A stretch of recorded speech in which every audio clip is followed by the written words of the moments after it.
Hello students, सभी को नमस्कार। आशा है कि आप सब अपना तैयारी करते होंगे।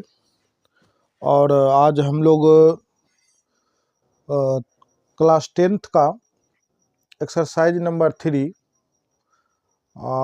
दो चर वाले रैखिक समीकरण युग्म पढ़ेंगे। इसमें जितने भी ऑब्जेक्टिव टाइप क्वेश्चन और कुछ रूल्स भी होंगे जो ग्राफ में भी आपको काम देगा और सब्जेक्टिव में भी 2 नंबर के क्वेश्चन में काम देगा। तो आप लोग ध्यान से पढ़ें, अच्छे से समझें इस चीज़ को।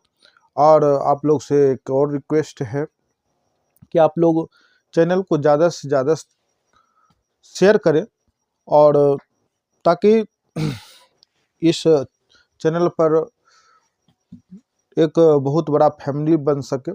और आप लोग चैनल को सब्सक्राइब कर लें, बेल आइकन को भी दबा लें, ताकि जितने भी वीडियो इस चैनल पे आएगा सभी का नोटिफिकेशन आपको मिलते रहे, ताकि आप लोग अच्छे तरह से पढ़ाई कर सके। चलिए हम लोग क्लास स्टार्ट करते हैं। आज हम लोग पढ़ेंगे दो चर वाले रैखिक समीकरण। तो इसमें सबसे पहले हम लोग पहले बेसिक जानेंगे, उसके बाद फिर ऑब्जेक्टिव करेंगे। तो चलिए स्टार्ट करते हैं। सबसे पहले इसमें आपको बता दें, मैंने पिछले क्लास में मैंने बताया था कि चर किसे कहते हैं। चर राशि और एक अचर राशि। तो कहने का मतलब ये है, चर राशि वह है जिसका मान अज्ञात हो, और अचर राशि वह है जिसका मान ज्ञात हो। जैसे कि ए से लेके जेड तक की जितने भी लेटर हैं वो सब का सब क्या हो जाएगा, चर राशि हो जाएगा। और जितने भी प्राकृत संख्या हैं, यानी कि जितने भी ऋणात्मक हो या धनात्मक हो, पूर्णांक संख्या जितने भी हैं वो सभी क्या हो जाएगा, अचर राशि हो जाएगा। तो चलिए इसी पे स्टार्ट करते हैं हम लोग।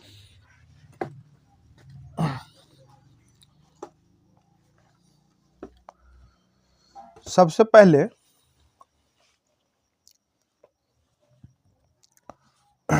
हम लोग जानेंगे, वैसे जो हम लोग अभी पढ़ने वाले हैं वह आपको अध्याय 7 में भी पढ़ने को मिलेगा। लेकिन हम लोग अगर अभी पढ़ लेते तो फिर अध्याय 7 में बहुत इजी तरह से हम लोग उसमें भी समझ पाएंगे। इसमें तो अभी जस्ट समझेंगे ही। चलिए हम लोग क्लास को स्टार्ट करते हैं अब। चलिए आइए। सबसे पहले दो चर वाले रैखिक समीकरण युग्म के लिए हम लोग कुछ आरेख टाइप का जानकारी प्राप्त करेंगे। आरेख में क्या क्या होता है इसमें।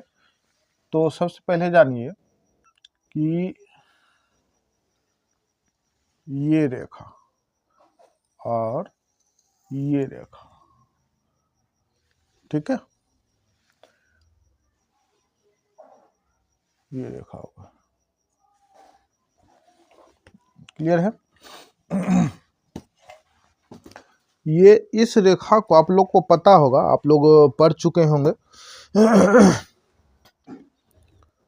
आप लोग पढ़ चुके होंगे कि जो आधार टाइप का रेखा होता है, माने सीधी लाइन एक आधार टाइप से, उसे हम क्षैतिज रेखा कहते हैं।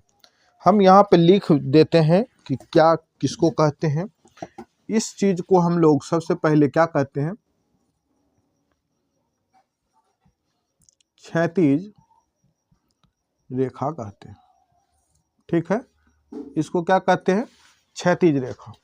जो आधार के समान हो, जैसे कि आप ऐसे करके देख रहे हैं, आपको कहाँ तक दिख रहा, तो आपके सामने वाला सीन दिख रहा, तो वह सीन जो होगा और हमारे आँख और वह सीन के बीच का जो रेखा बन रहा है वह क्या है, क्षैतिज रेखा। क्लियर है? यानी कि ये जो लेटा हुआ रेखा है, मीन्स आधार जैसा, इसको क्षैतिज रेखा कहते हैं। अब आती बारी एक आता है ऊर्ध्वाधर रेखा, यानी कि आप इसको रेखा या कतार कह सकते हैं। रेखा या कतार, ठीक है। और एक रेखा आ रहा है जो कि आपको 90 डिग्री के कोण के जैसे एक खंभा जैसा सीधा, तो इस रेखा को आप क्या का नाम देंगे? ऊर्ध्वा, ऊर्ध्वाधर कतार या रेखा। ठीक है, तो ये हो गया इसका नाम सबको समझ में आ गया। जो लेटा हुआ रेखा है उसको क्षैतिज रेखा कहते हैं, और जो सीधा 90 डिग्री के एंगल जैसा एक खंभे जैसा हम लोग जैसे खड़े हैं, हम लोग किस रूप में खड़े हैं? तो हम लोग कह सकते हैं कि हम ऊर्ध्वाधर कतार के जैसे खड़े हैं। ठीक है, क्लियर। हम लोग सोते कैसे हैं? तो हम लोग कह सकते हैं कि क्षैतिज रेखा जैसे सोते, यानी क्षैतिज कतार जैसे सोते हैं। क्लियर है। चलिए अब हम लोग चलते इस चैप्टर में आगे कि इस रेखा को क्षैतिज रेखा तो कह दिए, लेकिन इसको ग्राफिक विधि में अगर जाने तो यहाँ पे होता है माइनस अक्ष और यहाँ पे होता है प्लस अक्ष, यानी कि अक्ष होता है। ठीक है, अभी पता चल जाएगा सारे बात। इसको कहते हैं y, पॉजिटिव y रहने वाला है, और इसको कहते हैं माइनस y। ठीक है, यानी कि अक्ष ये है y माइनस अक्ष, ये है आपका माइनस अक्ष, ये है आपका y अक्ष, और ये है आपका अक्ष।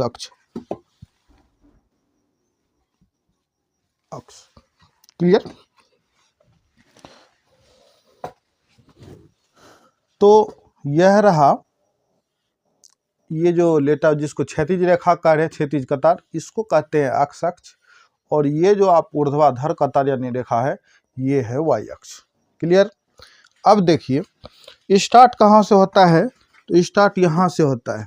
और आप एक चीज और देखिए, ये जो दिख रहा आपको, ये कटान बिंदु जहाँ पे प्रतिच्छेद हो रहा है, दोनों रेखा का एक कटान बिंदु दिख रहा है, ये इसको हम लोग जहाँ पे कटता है उसको मूल बिंदु कहते हैं। क्या कहते हैं?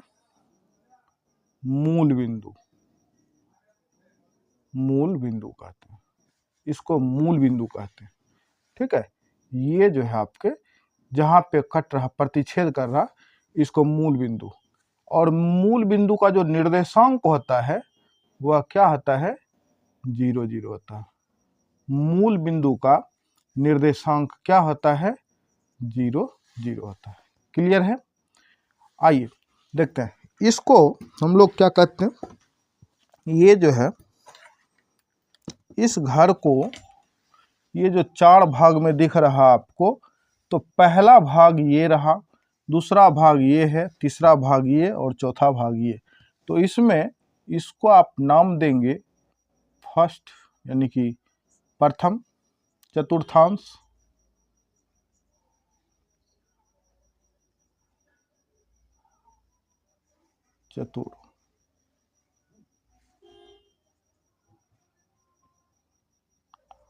चतुर्थांश, इसको क्या कहेंगे? प्रथम चतुर्थांश कहेंगे। इसको क्या कहेंगे? द्वितीय, यानी कि सेकंड चतुर्थांश, क्वाड्रेंट बोलते हैं इंग्लिश में, सेकंड क्वाड्रेंट चतुर्थांश। इसको क्या कहेंगे?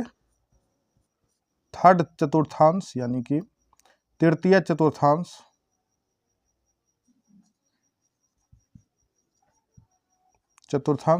और इसको क्या कहेंगे? फोर्थ चतुर्थांश।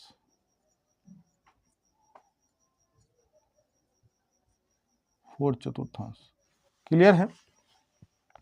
अब देखिए, हम कभी भी निर्देशांक लिखते हैं, जब भी हम कभी निर्देशांक लिखते हैं तो सबसे पहले निर्देशांक किसी भी बिंदु का निर्देशांक,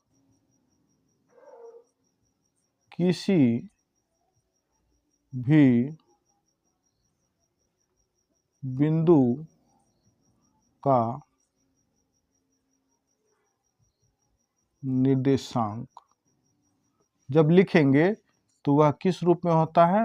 अक्ष कोमा वाई के रूप में। ठीक है, किस रूप में होता है? अक्ष कोमा वाई के रूप में। क्लियर है। तो इसलिए इस घर में अगर आप देखें, इस घर में चिन्ह जो आएगा, चिन्ह जो आता है, वह चिन्ह ये पॉजिटिव अक्स और ये भी पॉजिटिव वाई, तो ये हो गया आपका प्लस अक्स और ये हो गया आपका प्लस वाई। क्लियर है। आइए सेकेंड में, यहाँ पे देखिए ये प्लस में है, सेकेंड में आपको अगर चिन्ह दिखाना चाहेंगे तो ये सबसे पहले तो अक्स ही लिखा था, तो अक्स का मान क्या रहने वाला है, माइनस अक्स, और वाई जो है वह क्या है, प्लस वाई। क्लियर है। अगर हम तीसरा का बात करें तो तीसरा घर में आपको मिल रहा, तीसरा घर में ये सबसे पहले अक्स तो माइनस अक्स और तीसरा घर का नेक्स्ट माइनस वाई। क्लियर है। अगर हम चौथा घर को देखें, चतुर्थ घर को, तो इसमें पहले अक्स लिखना है, तो पहले अक्स पॉजिटिव हो जाएगा यानी कि प्लस में, और अक्स के बाद वाई किस में, तो माइनस में। कहने का अर्थ ये हो गया, पहला घर में प्लस प्लस, दूसरा घर में माइनस प्लस, तीसरा घर में माइनस माइनस और चौथा घर में प्लस माइनस। क्लियर है। ठीक, अब देखिए यहाँ पे नोट कर लेते हैं, कुछ बात है, जैसे कि किसी बिंदु का अक्ष अक्ष उसका क्या कहलाता है, किसी बिंदु का अक्ष अक्ष, अक्ष अक्ष भुज कहलाता है, कहलाता है। क्लियर, क्या कहलाता है, भुज कहलाता है। ये बहुत इंपॉर्टेंट, आपको निश्चित एग्जाम में एक क्वेश्चन देखने को मिलेगा, निश्चित रूप से आपको एक क्वेश्चन देखने को मिलेगा। और दूसरा एक और है, किसी बिंदु का वाई अक्ष कोटि, कोटि कहलाता है। ये रहा, ये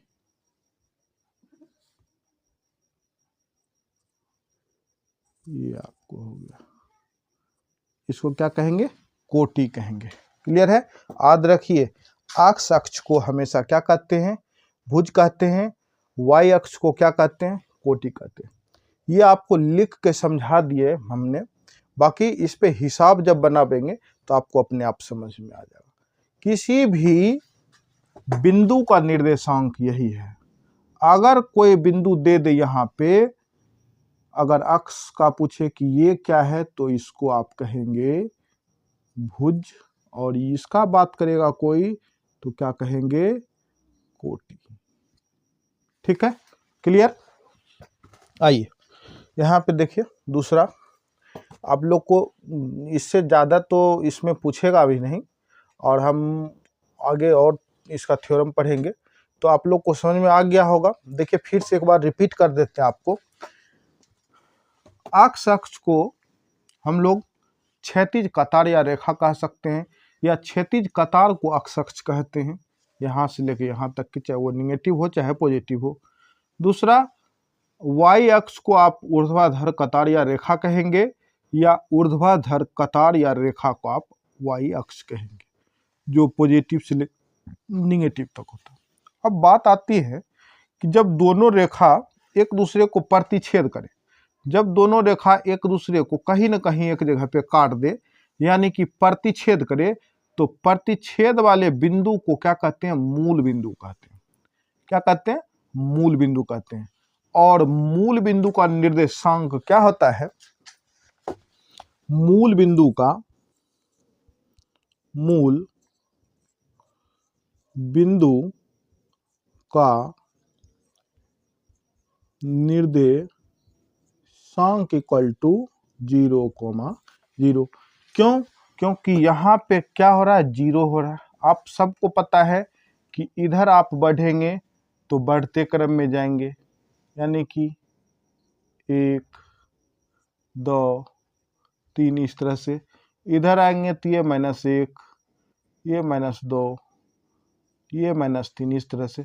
ऊपर जाएंगे तो 1 2 3 इस तरह से, और इधर अगर आप आएंगे -1 -2 -3 -4 इस प्रकार से बढ़ेंगे। ये ग्राफ का कंट्रैक्शन हो गया। इससे बहुत, यह ग्राफ का कंट्रैक्शन हो गया। इससे आपको बहुत क्वेश्चन बहुत इंपॉर्टेंट है, इसलिए क्योंकि आपको ग्राफ में भी हेल्पफुल है और आपको ऑब्जेक्टिव में भी हेल्पफुल है। ये जो दिख रहा है आपको निश्चित रूप से याद कर लेना चाहिए। ठीक है, चलिए हम इस चीज को और आगे बढ़ाते हैं, जानेंगे। चलिए, ग्राफ बनाने के नियम 3 प्रकार से होते हैं। पहला है, यदि रेखाएं प्रतिच्छेद करता हो, यदि रेखाएं प्रतिच्छेद करता है तो उस समीकरण युग्म का हल वो द्वितीयक हल या केवल एक हल होता है। कैसे होगा यह भी ग्राफ से बताएंगे आपको बना के। और इस स्थिति में समीकरण युग्म संगत होता है। इस स्थिति में समीकरण युग्म कैसा होता है? संगत होता है। और एक चीज देख लीजिए, दो रेखिक समीकरण युग्म का जो व्यापक रूप होता है a1x plus b1y plus c1 equal to 0 और a2x plus b2y plus c2 equal to 0, ये आपको दो रेखिक समीकरण युग्म का व्यापक रूप है। जो भी बनेगा उसी पे बनेगा, आप देखते जाइए। अभी हमने कहा कि यदि ग्राफ आपको किस प्रकार से, ग्राफ आपको इस प्रकार से रहे, ये आपको स्ट्रक्चर है, ये इसको अक्ष y माइनस अक्ष माइनस y, इसको आप 0 कर दीजिए मूल बिंदु को।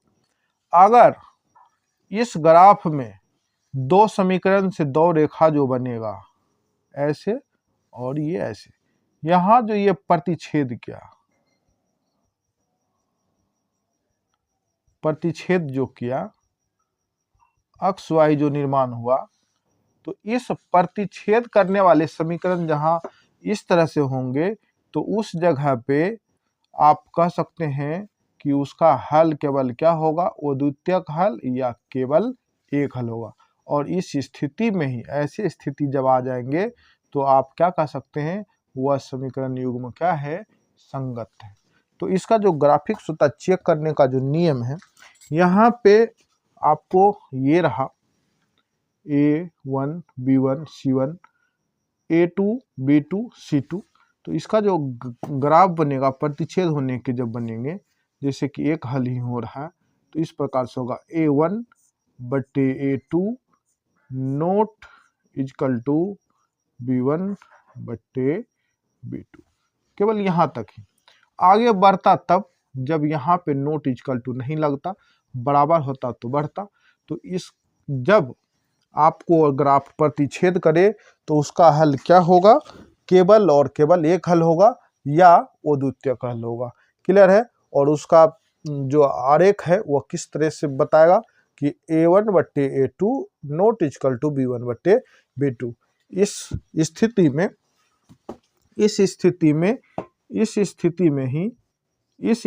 में ही आप क्या कह सकते हैं?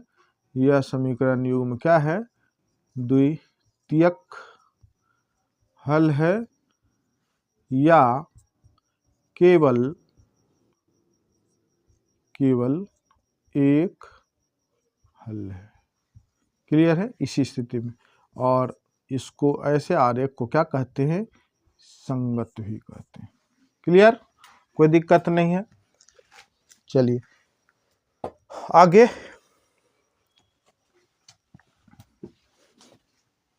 अब देखिए नेक्स्ट है, यदि रेखाएं समांतर हो तो उस समीकरण युग्म का कोई हल नहीं होता है। यदि रेखाएं समांतर हो तो उस समीकरण युग्म का कोई हल नहीं होता है। इस स्थिति में समीकरण युग्म क्या कहलाती है? वो संगत कहलाती है। तो कैसे आरेख को पहचानेंगे कि यह संगत है या असंगत है? तो देखिए आरेख कैसे होंगे। यहाँ देखिए, ये रहा कंट्रैक्शन इसका इस प्रकार से x y minus x minus y, ये 0 हो गया। अगर रेखाएं समांतर हो, समांतर कैसे हो सकता है? समांतर जैसे कि रेल का पटरी देखे, कहीं पे ज्वाइंट होने का नौबत है उसको नहीं, तो समांतर उसी को कहते हैं जब दो रेखाओं के बीच की दूरियां समान स्थितियों में हो। अगर ये एक रेखा और ये एक रेखा, ये कहीं पे लग रहा है आपको कटने वाला है, सीधा जा रहा है, सीधा इधर जा रहा, तो इस स्थिति को ही क्या कहते हैं? समांतर। इस स्थिति को क्या कहते हैं? समांतर कहते हैं, समांतर रेखाएं कहते हैं। समांतर रेखा, समांतर रेखाएं जब होती है तो उसका कोई हल संभव नहीं है, वो एक भी हल संभव नहीं है। इसका आरेख जो कंट्रैक्शन, इसका जो आरेख कंट्रैक्शन है वह हो जाएगा A1/A2 बराबर B1/B2 note is equal to C1/C2। Clear है? अगर इस प्रकार से आपका अगर व्यापक रूप के समीकरण यानी कि रेखिक समीकरण युग्म अगर इस प्रकार से आपको बिहेव कर रहा हो, यानी कि इस प्रकार से स्ट्रक्चर बना रहा हो, तो आप समझेंगे कि वह जो है आरेख कैसा होगा? समांतर होगा। क्लियर है? यदि ये चीज हम आपको उदाहरण दे के बताएंगे, अभी तो खैर बता रही है तो चल रहा सिर्फ एग्जाम्पल के, नहीं एग्जाम्पल नहीं कह सकते हैं, इसे कह सकते हैं आप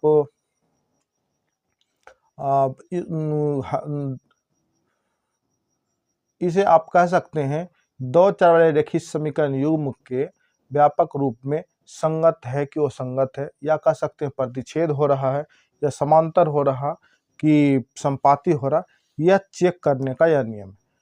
इस पे आप चेक करेंगे, अगर इस प्रकार से कंट्रैक्शन बन रहा तो वह आरेख कैसा होगा? समांतर रेखाएं की होगी। ठीक है, क्लियर है? चलिए इस पे हम और आगे बढ़ते हैं, एक पॉइंट और बच गया।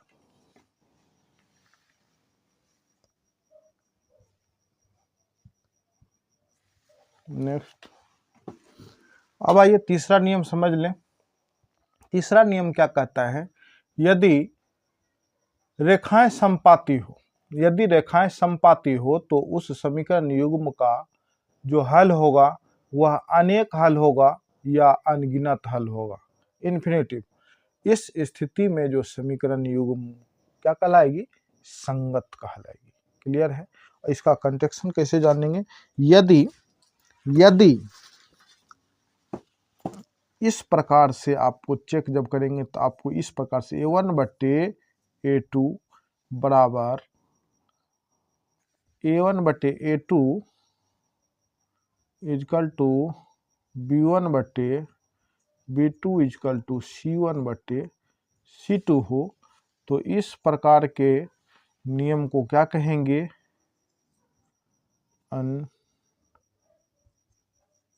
अनगिनत हल या अनगिनत हल या अनेक हल। ठीक है, यह किस प्रकार का समय, यह किस प्रकार कार्य कहलाती है? तो संगत कहलाती है। यह किस प्रकार की कहलाएगी? संगत हल कहलाती है। ठीक है, इसका कंट्रैक्शन कैसे होगा? ग्राफ कैसे खिंचाएगा? देखिए ध्यान से, ये आपका contraction line x y minus x minus y 0। ठीक है, अब देखिए इसका जब इस स्थिति में जब मेरा रेखिक समीकरण युग्म का स्थिति ऐसा हो, तब वह क्या कहलाएगी? संगत यानी कि अनगिनत। तो इसका आरेख कैसा होगा? एक रेखा आपने खींच दी है, ठीक है, और एक रेखा फिर जो दूसरे समीकरण का खिंचाएगा वह भी कहाँ पे खिंचाएगा?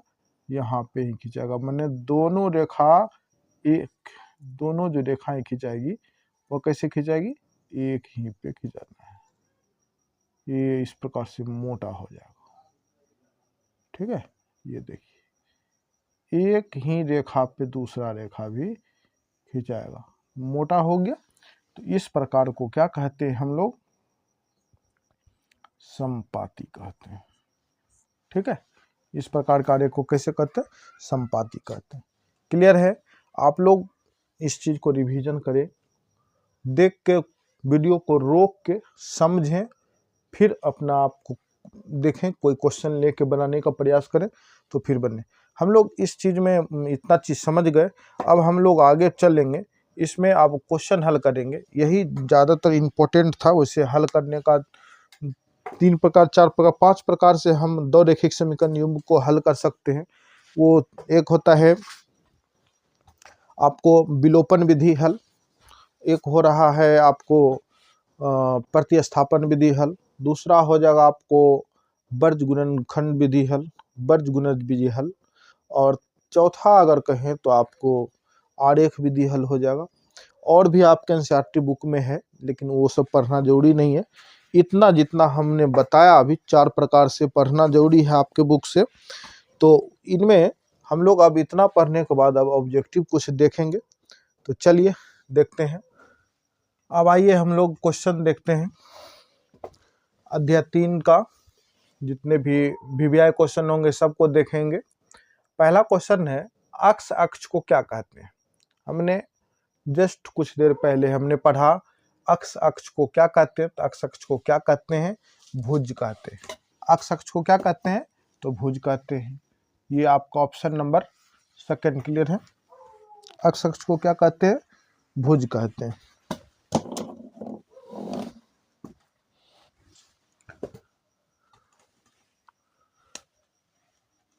सेकंड क्वेश्चन है, आरेख में क्षैतिज कतार को क्या कहते हैं? आरेख में क्षैतिज कतार को कहा जाता है, ये आपका ऑप्शन नंबर ये हो गया। आरेख में क्षैतिज कतार को क्या कहते हैं? तो ऑप्शन नंबर ए अक्ष अक्ष, ऑप्शन नंबर बी वाई अक्ष, सी में है भुज, डी में है ए प्लस सी, यानी कि दोनों ए और सी दोनों आंसर। अब बताइए क्षैतिज कतार, क्षैतिज कतार कौन है? क्षैतिज कतार आपका कौन है? ये रहा क्षैतिज कतार,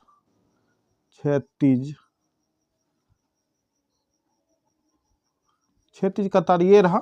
तो इसको आप अक्ष अक्ष भी कहते हैं और अक्ष अक्ष को ही क्या कहते हैं? भुज भी कहते हैं। कहते हैं कि नहीं कहते हैं? तो यही हो गया आंसर। इसने पूछ रखा कि आरेख में क्षैतिज कतार को क्या कहते हैं, तो आंसर में आपका क्या होगा? अक्ष अक्ष भी कहते हैं और भुज भी कहते हैं। तो ऑप्शन नंबर डी क्लियर है। क्लियर है। आइए नेक्स्ट क्वेश्चन 3 नंबर, आरेख में ऊर्ध्वाधर कतार को क्या कहते हैं? अब यहाँ पे ऊर्ध्वाधर कतार का बात इसने किया, तो ऊर्ध्वाधर कौन है रेखा? ये रेखा ऊर्ध्वाधर है। ऊर्ध्वाधर ये रहा,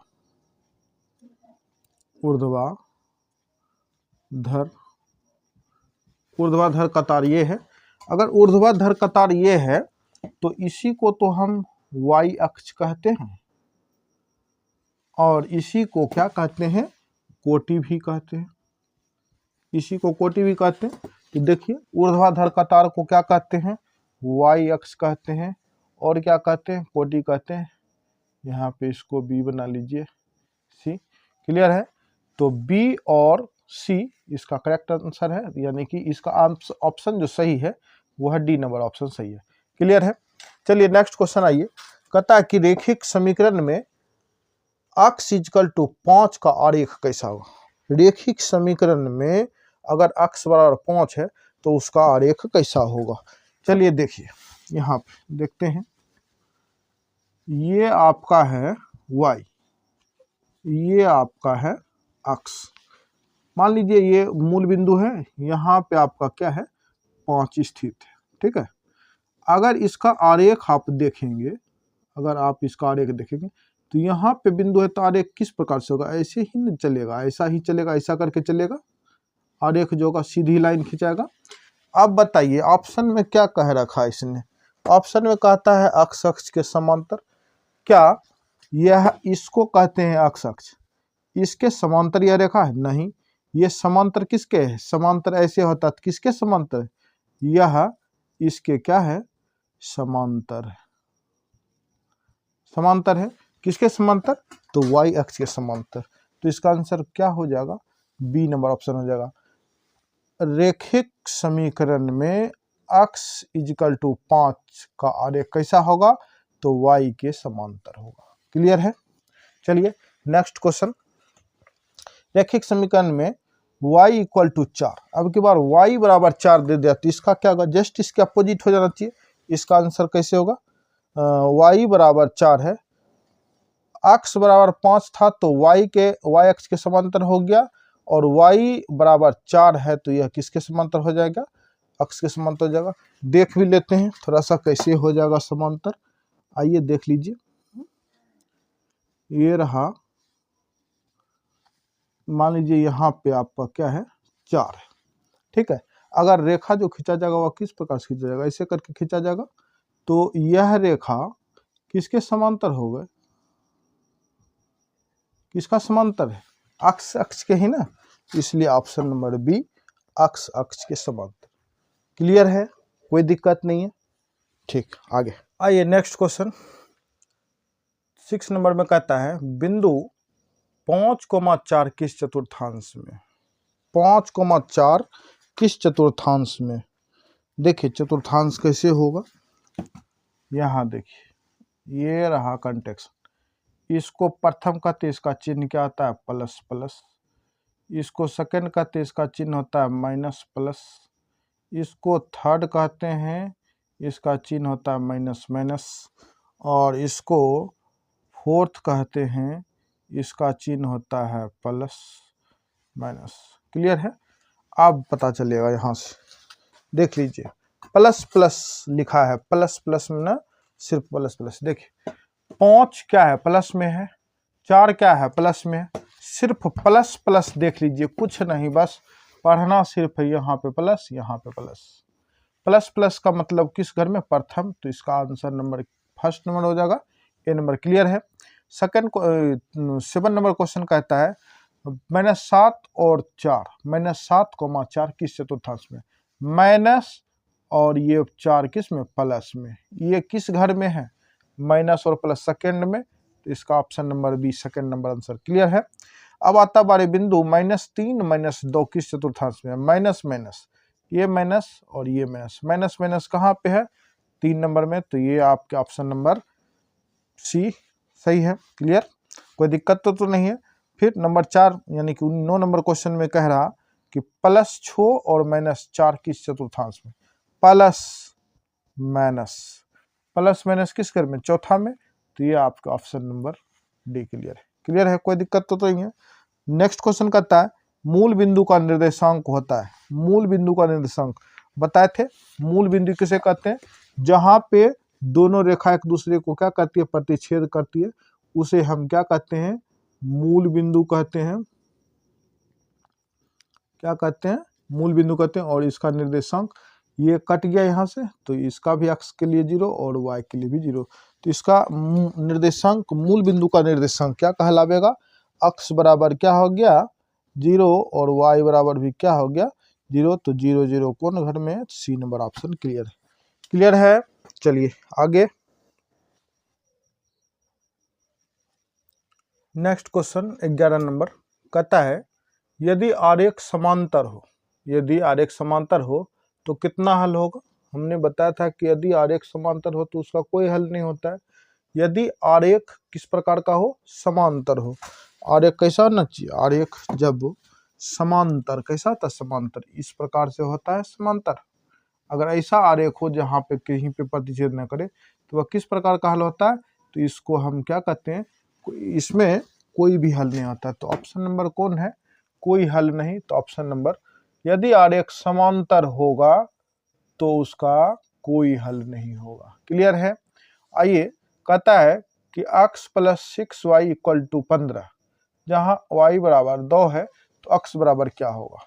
तो देखिए क्वेश्चन दिया है x + 6y = 15 और y बराबर दिया 2, तो x का मान कहता है, x को जैसे का तैसे लिखते हैं, प्लस का प्लस छो, y का मान यहाँ पे 2 बराबर 15, x प्लस ये हो गया 12 बराबर 15, x इजकल टू 15 बाहर में है, ये बराबर के बाहर में 15, और ये संख्या को दूसरे संख्या के पास ले जाना पड़ेगा, क्योंकि ये चर राशि है और अचर राशि। अचर राशि को अचर राशि की तरफ, चर राशि को चर राशि की तरफ रहने दें। तो मैं प्लस में है, इधर जाएगा तो -12, तो x 15 में से 12 घटेगा, कितना होगा 3। ऑप्शन में है, हाँ है, सी नंबर ऑप्शन क्लियर है।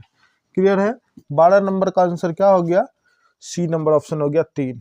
ठीक है, चलिए नेक्स्ट क्वेश्चन कर रहा है, यदि आरेख समपाती हो, यदि दो रेखिक समीकरण का आरेख अगर समपाती हो तो उसका हल कितना होगा। तो अगर समपाती हो तो आप लोग को क्या बताए थे, अनगिनत बताए थे, या अनेक बोले थे, या इन्फिनिटिव अनंत, ओ नमहर तो अनंत, ये सभी हो सकते हैं। तो इसका ऑप्शन नंबर क्या हो जाएगा, ए नंबर हो जाएगा। क्लियर है, चलिए नेक्स्ट क्वेश्चन का रहा, यदि